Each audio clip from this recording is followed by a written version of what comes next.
तो नमस्कार। एक इंसान के रूप में हमें अपनी क्षमताएं जानने की कोशिश करना चाहिए, क्योंकि आज बहुत प्रतिस्पर्धा का युग है और हम अपने बच्चों से, परिवार से और अपने खुद से बहुत ज़्यादा अपेक्षाएं रखते हैं और हम अपनी उन क्षमताओं को, उन लिमिट्स को भूल जाते हैं कि हम क्या कर सकते हैं। तो इस संबंध में हांगकांग के मार्शल आर्ट कलाकार ब्रूस ली ने अपनी 31 साल की उम्र में अपने खुद के लिए उन्होंने एक पत्र लिखा, जो बहुत फेमस हुआ था पत्र। और उस पत्र को उन्होंने नो ड्राफ्ट में लिखा था। तो उस पत्र में उन्होंने क्या लिखा था, आइए इसको मैं आपको बताता हूँ। ब्रूस ली कहते हैं कि मैंने ज़िंदगी को एक प्रक्रिया के तौर पर स्वीकार कर लिया है और मैं संतुष्ट हूँ कि सतत प्रक्रिया के दौरान मैं लगातार नई चीज़ें खोजता रहा हूँ। मैं विस्तार कर रहा हूँ और अपनी अज्ञानता का कारण खोज रहा हूँ, खासतौर पर मार्शल आर्ट में और अपनी ज़िंदगी में भी। मैं खुश हूँ क्योंकि मैं रोज़ थोड़ा थोड़ा आगे बढ़ रहा हूँ और ईमानदारी से कहूँ तो नहीं पता कि इसकी सीमा क्या है।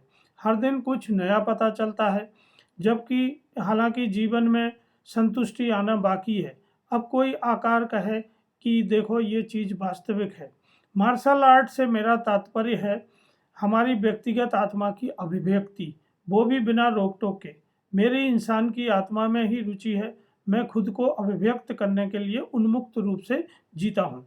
एक अभिनेता या अच्छा अभिनेता उथला हुआ कलाकार नहीं होता, बल्कि यह सीखने, विस्तार और निरंतर खोज की एक बढ़ती प्रतिक्रिया है।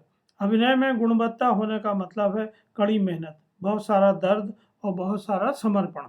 इस दुनिया में बेहद कम लोग ही स्व के प्रति जागृत हैं। अधिकांश लोग एक तरह की शून्यता में जी रहे हैं, क्योंकि वे खुद को इस या उस रूप में पेश करने के लिए अपनी महत्वपूर्ण रचनात्मक ऊर्जा को बर्बाद करने में व्यस्त हैं। वे क्या होना चाहते हैं उनमें अपनी ऊर्जा गंवा रहे हैं, ना कि एक इंसान के रूप में अपनी क्षमताओं को समझ रहे हैं। हम जो हैं वही हैं। देखिए कितना अच्छा पत्र है, और इसका मतलब यह है कि हर आदमी एक यूनिक आइडेंटिटी लेके पैदा होता है। प्रकृति ने उसमें एक अलग तरह की क्षमता दी है, जिस क्षेत्र में वो अपनी क्षमताओं का प्रदर्शन कर सकता है। तो जो आदमी जो नहीं है वो बनने की जब कोशिश करेगा तो निश्चित ही वो असफल होगा। जो गेंदे का फूल है वो गुलाब का फूल नहीं हो सकता, और गुलाब का फूल कभी भी चमेली का फूल नहीं हो सकता। मेंढक कभी भी तितली नहीं बन सकता, या चिड़िया कभी भी रेप्टाइल की तरह, सांप की तरह रेंग नहीं सकती है। तो हर चीज में, हर प्रकृति ने हर इंसान में एक यूनिकनेस पैदा की है। तो दोस्तों हमें अपनी उस यूनिकनेस को पहचानना चाहिए और अपनी पूरी क्षमताओं को और सीमाओं को भी धीरे धीरे जानना चाहिए। हालांकि अब हम अपनी सीमाएं और अपनी क्षमताएं निरंतर अभ्यास करके नया नया सीख के बढ़ा सकते हैं, इसमें कोई कमी नहीं है।